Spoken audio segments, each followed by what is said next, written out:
Assalamualaikum warahmatullahi wabarakatuh. Selamat malam dan salam sejahtera untuk kita semua. Om Swastiastu. Nah, oke, seperti yang saya janjikan di grup, ini adalah tutorial bagaimana cara membuat shortcut backup dan bagaimana cara membackup. Oke, jadi tolong Bapak dan Ibu bendahara diperhatikan baik-baik videonya supaya jangan sampai yang sudah saya jelaskan di video itu kembali ditanyakan. Oke. Nah, lanjut. Itu di laptop Bapak dan Ibu masing-masing kan pernah ada backup untuk membackup dana BOS yang tahun lalu, entah itu tahap 1, tahap 2 atau tahap 3. Nah, di sini anggaplah misalkan ini adalah shortcut backup yang saya pakai untuk membackup data dana BOS yang tahun lalu. Oke. Nah, silahkan dipilih entah itu tahap 1, tahap 2 atau tahap 3, terserah dari Bapak dan Ibu. Silahkan dipilih salah satunya, diklik satu kali, tolong diklik satu kali, klik saja, klik satu kali, kemudian klik kanan, kemudian open file location. Nah, ini dia, ini file yang ini, itu juga yang di sini, karena ini tadi yang saya klik kanan. Anggaplah misalkan yang saya klik kanan itu yang ini. Nah, pasti dia langsung ke filenya ini. Oke. Nah, kemudian apabila sudah masuk di folder yang seperti ini, dia sama aja begini. Oke. Nah, ini yang file yang ini, kita klik kanan, kemudian kita copy, kita pastekan juga di sini. Pastekan juga di sini. Oke, ini hasil kopiannya. Oke. Sampai di sini saya rasa sudah paham. Kemudian kita lanjut, ini kita edit. Kita edit dulu namanya. Anggaplah misalkan backup backup T1 2020 2021. Oke, bentar. Nah, ini dia. Kemudian sesudah itu klik kanan, kemudian edit. Nah, apabila sudah tampil kolom kotak seperti ini, yang harus diperhatikan hanya di bagian bawah sini yang saya blok ini. Oke. Nah, kita langsung ke bagian ini yang tulisan Bosken 1.1 ini. Nah, mungkin punya Bapak dan Ibu itu di sini bukan Bosken 1.1, bukan Bosken 1.1 di sini, tapi mungkin dia seperti ini, Bosken 2, atau mungkin Bosken saja, mungkin Bosken 3. Oke. Mungkin Bosken 3 seperti ini.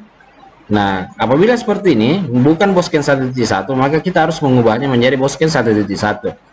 Jadi ini yang ketiga ini kita hapus, kita ganti menjadi 1.1 tanpa spasi. Oke. Tanpa spasi.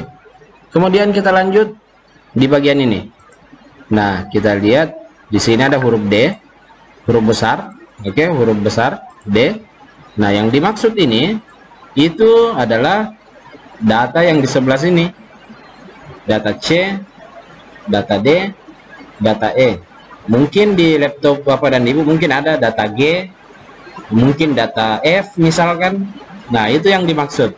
Jadi terserah Bapak dan Ibu mau simpan nanti backupnya di mana, apakah mau ditampung di data D, di data E, dan saya sarankan jangan yang data C. Oke. Nah, anggaplah misalkan di sini saya mau simpan di data E. Nah, di sini juga harus diperhatikan jangan sampai pakai huruf kecil yang seperti ini, atau begini, nah, atau begini. Harus yang huruf besar. Oke, sesuaikan yang di samping kiri sini, data penyimpanan punya Bapak dan Ibu. Nah, setelah diatur yang bagian ini, kita lanjut ke tulisan ini. Nah, ini tulisan ini maksudnya apa? Ini adalah nama folder. Oke? Ini nama folder nanti. Nama folder yang akan dibuat di data D. Nah, jadi saya tidak akan mengubah yang ini. Saya akan buat nama folder yang namanya backup 1.1. Oke? Nah, terserah mungkin Bapak dan Ibu mau bikin folder yang seperti apa, terserah. Dan saya sarankan seperti ini saja. Bosken 1.1 tanpa spasi. Oke. Kemudian kita lanjut di bagian ini. Nah, di sini ada lagi backup 1.1. Ini maksudnya apa? Ini adalah nama file. Nah, nama file yang mana? Saya akan kasih lihat contohnya. Itu adalah nama file backupnya nanti. Nah, seperti ini. Ini kan ada namanya, ada original, ada namanya dinas, ada backup T1, backup T3, backup T2. Nah, itu nama filenya. Jadi di sini terserah mau nama yang seperti apa, mungkin nama sekolah misalkan. Nama sekolah misalkan, tapi saya sarankan ada yang bisa ditanda bahwa itu dia tahap 1, tahap 2 atau tahap 3. Nah, mungkin seperti ini, tahap 1 misalkan SDN apa.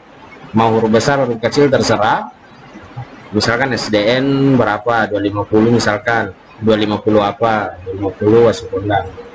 Oke, seperti itu. Ini hanya contoh, tapi di sini saya hanya pakai yang ini saja. Nah, oke, saya hanya pakai yang seperti ini. Kemudian kalau ini sudah disetting, nama filenya, nama foldernya, tempat penyimpanannya, kemudian nama database-nya. Nah, kita save, pilih file, kemudian save. Nah, setelah itu saya sarankan ini jangan di close dulu, ini di minimize saja dulu di sini. Oke, nah ini dia filenya nanti.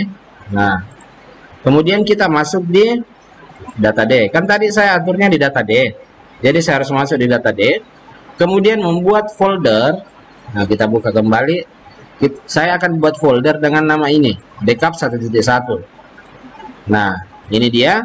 Nah, ini saya bikin manual, bukan otomatis ya, ini manual. Cuma karena saya sudah bikin sebelumnya, jadi ada nama foldernya ini. Oke, ini dia. Kemudian apabila sudah dibuat foldernya, dan saya ingatkan juga itu harus persis sama ya. Di sini backup 1.1 tanpa spasi, di sini juga backup 1.1 tanpa spasi. Salah satu huruf saja, itu data backupnya nanti akan gagal. Oke.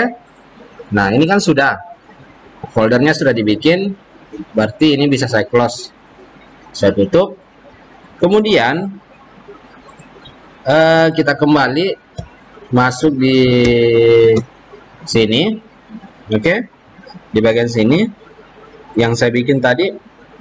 Kemudian cari filenya yang tadi, klik kanan, kemudian send to desktop. Oke. Kemudian kita cek di bagian desktop apakah ada. Nah, ini dia filenya, backup T1 2021.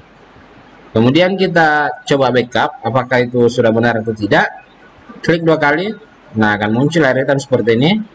Enter 1 kali. Kita tunggu sampai layar hitam ini menghilang dengan sendirinya. Jangan di close manual. Oke. Nah, itu tadi menghilang dengan sendirinya. Karena ada bendahara, dia caranya sudah benar untuk membackup, enter 1 kali, tapi dia close manual seperti ini. Nah, itu saya tidak sarankan karena backupnya tidak berhasil kalau seperti itu. Oke, kita tunggu sampai selesai dengan sendirinya, sampai menghilang otomatis, jangan di close manual. Oke, nah, kemudian kita cek, masuk di data D, folder backup 1.1. Kita lihat jamnya, di sini jam 22.21. Ini dia, dan berhasil. Size-nya juga bukan 0, berarti ini sudah berhasil. Selamat mencoba.